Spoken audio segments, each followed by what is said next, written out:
নমস্কার বন্ধুরা। তো আশা করি পৌষ পার্বণ সবার খুব ভালো যাচ্ছে।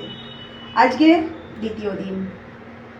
আজকে আমি আপনাদের সঙ্গে শেয়ার করছি নারকেলের পুর, সন্দেশের পুর ছাড়াই এই পুরটা দিয়ে আপনি সব কিছুই করতে পারবেন। চলুন আরম্ভ করা যাক।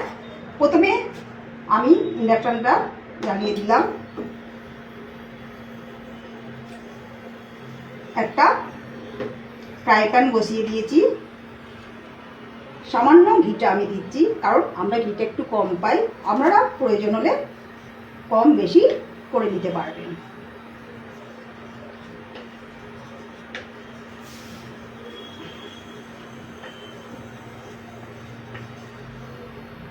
গাজর নিয়ে বেশ সুন্দর করে এই ধরনের পেস্টটা করে নিয়েছি।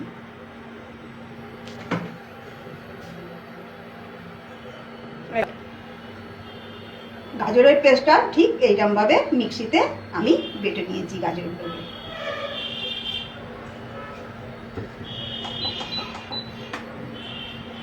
এইটা আমি এবার তাওয়াতে দিয়ে দিলাম।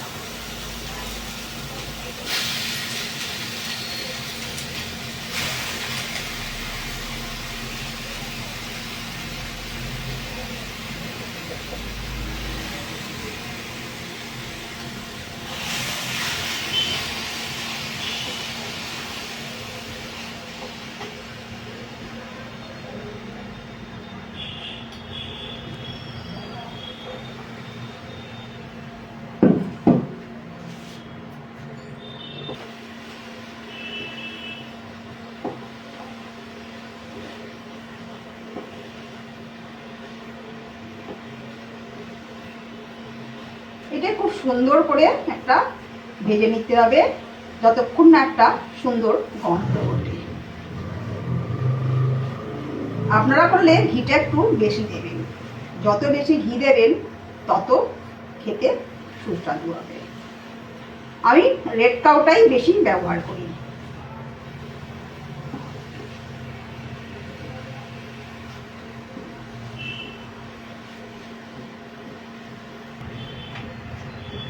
আমার 5-7 মিনিট হয়ে গেছে, ভাজাটাও হয়ে গেছে, কাঁচা গন্ধটাও চলে গেছে। এবার আমি এতে দেব দুধটা, মোটামুটি 500 বা 1 লিটার। পরিমাণটা আপনারা বুঝে দেবেন এবং ফুটিয়ে প্রচুর ঘন করে রেখে দেবেন। আমার এখানে দুধটা মারিয়ে ঘন করাই আছে। 1 মিনিট 5-7 মিনিট ভাজা হয়ে গেছে। দেখুন এই জিনিসটা হয়েছে। এরপর দেব আমি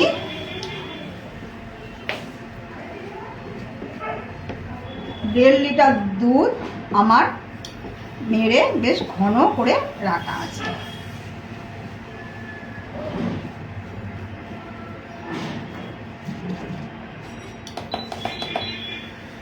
আমি এই দুধটা এতে দিয়ে দেবো যতটা লাগবে।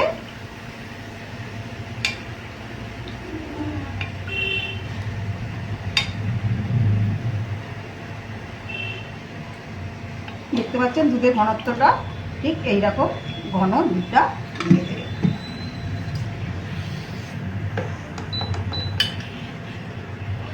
আর খুব সিম আছে, এটাকে নাড়তে থাকবে।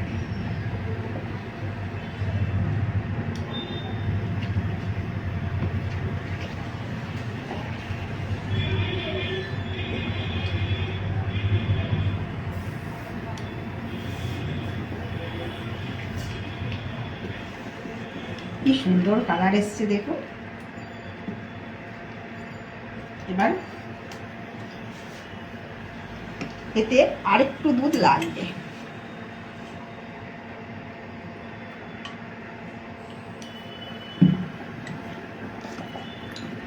কাজু আর চীনাবাদাম আমি এইভাবে রাস্ট করে নিয়েছি। কিছুটা গোটা আছে, কিছুটা আধ ভাঙা মতো। এটাতে খেতে বেশি স্বাদ লাগে।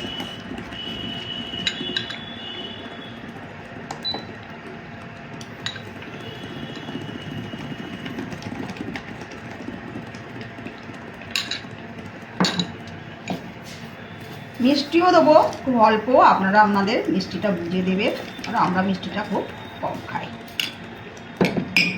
আর দেব ওটা কত কিশমিশ।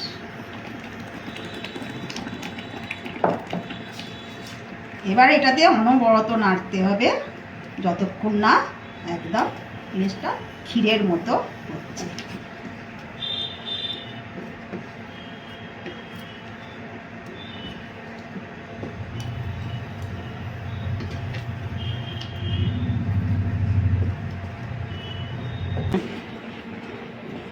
এখনো কিন্তু বেশ খানিকটা নাড়তে হবে, আর একটু টাইট হবে,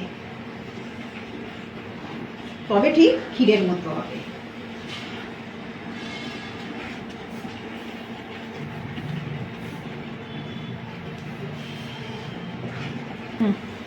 ওটা কত এলাচ দিয়ে দিলাম।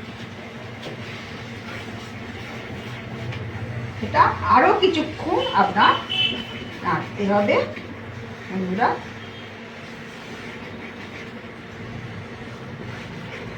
যতক্ষণ না সন্দেশ বা ক্ষীরের মতো টাইপটা হচ্ছে।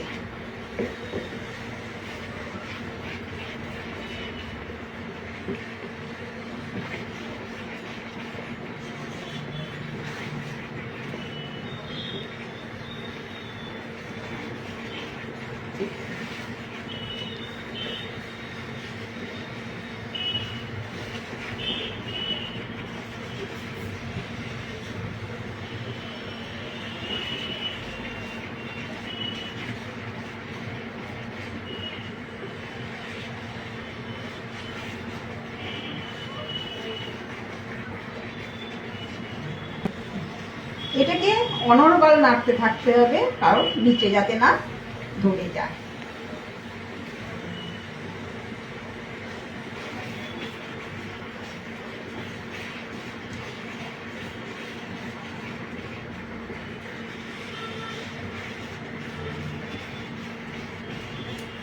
বাড়িতে যদি এইভাবে ক্ষীর নিজেরা করে নেওয়া যায়, খরচাও পড়ে অনেক কম, আর বাড়ির জিনিস খেতেও ভালো লাগে।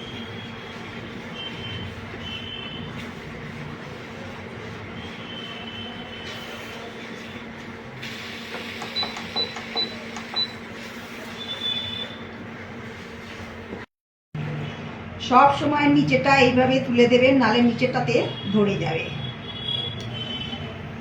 ধরে এবং পুড়ে যাবে, বসে যাবে। সারাক্ষণ নাড়তে থাকলেও নিচেটাকে ফলো করবেন যাতে না ধরে যায়, একটুও যাতে না লেগে থাকে।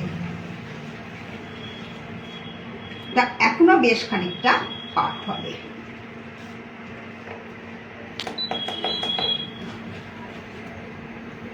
একবার হাই আর একবার লো ফ্লেমে রান্না করলে এটা ঠিকঠাক মতো আপনার পাকটা হয়ে যাবে। দেখতে পাচ্ছেন এখন 5-7 মিনিট পরে দেখা যাচ্ছে এইটা হয়েছে, আরো খানিকটা হবে।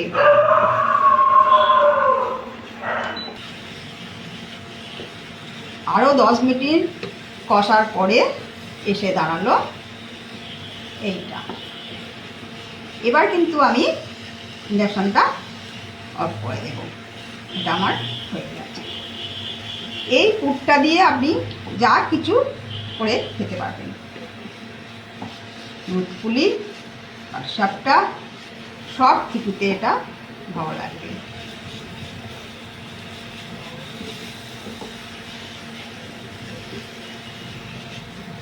ঢেলে নেব একটা পাত্রে।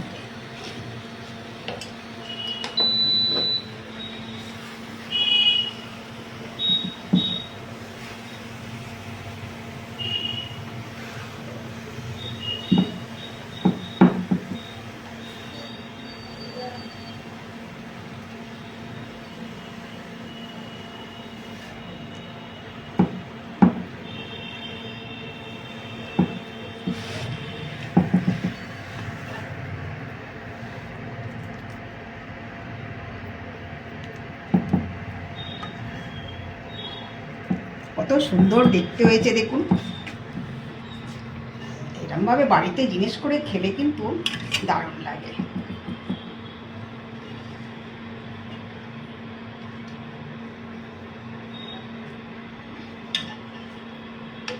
আমার রেডি গাজরের ক্ষীর। এটা সমস্ত কিছুতে ব্যবহার করতে পারবেন। নারকেল বা সন্দেশ ব্যবহার না করে সব কিছুতে, এটা কিন্তু হাতে করে দিলাম কারণ একটুখানি বেশ ভালো করে না ছড়িয়ে দিলে সব জায়গায় পড়বে না, তাই।